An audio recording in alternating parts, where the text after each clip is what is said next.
Did you know Xerox invented the future and then gave it away? In 1979, Steve Jobs visited Xerox's research lab in California. In one afternoon, he saw the mouse. He saw Windows on a screen. He saw the entire blueprint for modern computing. Xerox's own leaders barely cared.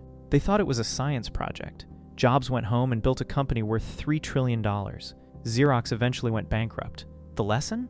Seeing an opportunity means nothing if you don't act on it. Did you know the Walton family earns more while sleeping than most Americans make all year? Sam Walton built Walmart. He left his heirs billions in shares. Those shares pay dividends. Right now, the Walton family collects roughly $3.2 billion in dividends every single year. That breaks down to about $365 million a month. Over $12 million a day. $500,000 every single hour while they sleep. The average American earns around $59,000 a year. The Waltons earn that in under 2 minutes. One business, one generation, infinite income. Did you know Qatar was one of the poorest countries on Earth just 80 years ago? People there survived by diving for pearls. That was the economy. That was it.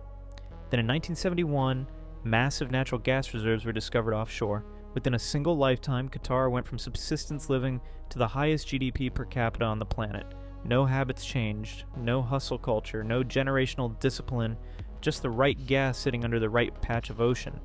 Most wealth at the top of the world starts the exact same way. Did you know your savings account might actually be making you poorer? The average high street savings account pays around 2% interest. Inflation runs at 3% or higher. That gap quietly eats your money every single year.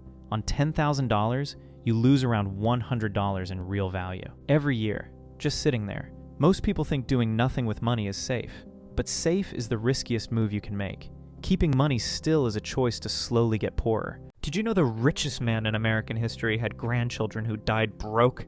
Cornelius Vanderbilt built a fortune worth around $100 billion in today's money. Railroads, real estate, pure dominance. But by 1973, 120 of his descendants held a family reunion. Not one of them was a millionaire. One generation to build it, less than 2 to lose it. Everyone talks about how hard it is to get rich.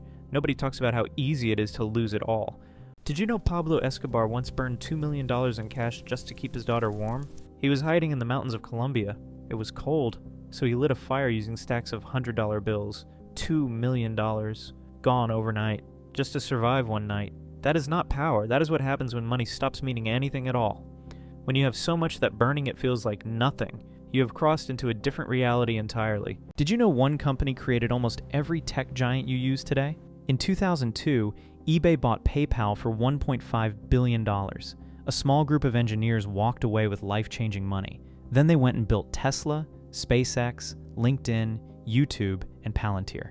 Together, those companies are now worth over $1 trillion. That wasn't luck. That was a network compounding on itself. The people you build with don't just change your career, they multiply it. Wealth isn't just what you create, it's who you create alongside. Did you know the richest man in modern history thought dying wealthy was shameful? Andrew Carnegie built U.S. Steel and became worth roughly $480 billion in today's money. Then he gave almost all of it away. Libraries, universities, concert halls across the world. He wrote that a man who dies rich dies disgraced. Think about that.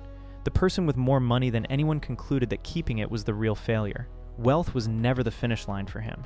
It was just the starting point. Did you know diamonds were never really that special? Before 1947, men proposed with rubies, sapphires, pearls. Diamonds were just another stone. Then De Beers ran one ad campaign. 4 words. A diamond is forever. Within a generation, diamonds became the only acceptable symbol of a love and commitment. They didn't find a rare resource. They created a belief, and that belief is now worth billions every single year. The most powerful force in wealth isn't scarcity. It's the story people choose to believe. Isaac Newton was possibly the smartest person who ever lived. He invented calculus. He figured out gravity. He rewrote physics. And in 1720, he lost the equivalent of $3 million in a single stock. Here is the brutal part. He actually sold his South Sea Company shares early, at a profit. Then he watched everyone else get rich. So he bought back in, near the very top. The crash wiped him out. He reportedly said he could calculate the motion of stars, but not the madness of men. Intelligence does not protect you in markets. Discipline does. Follow for more wealth facts in under 30 seconds.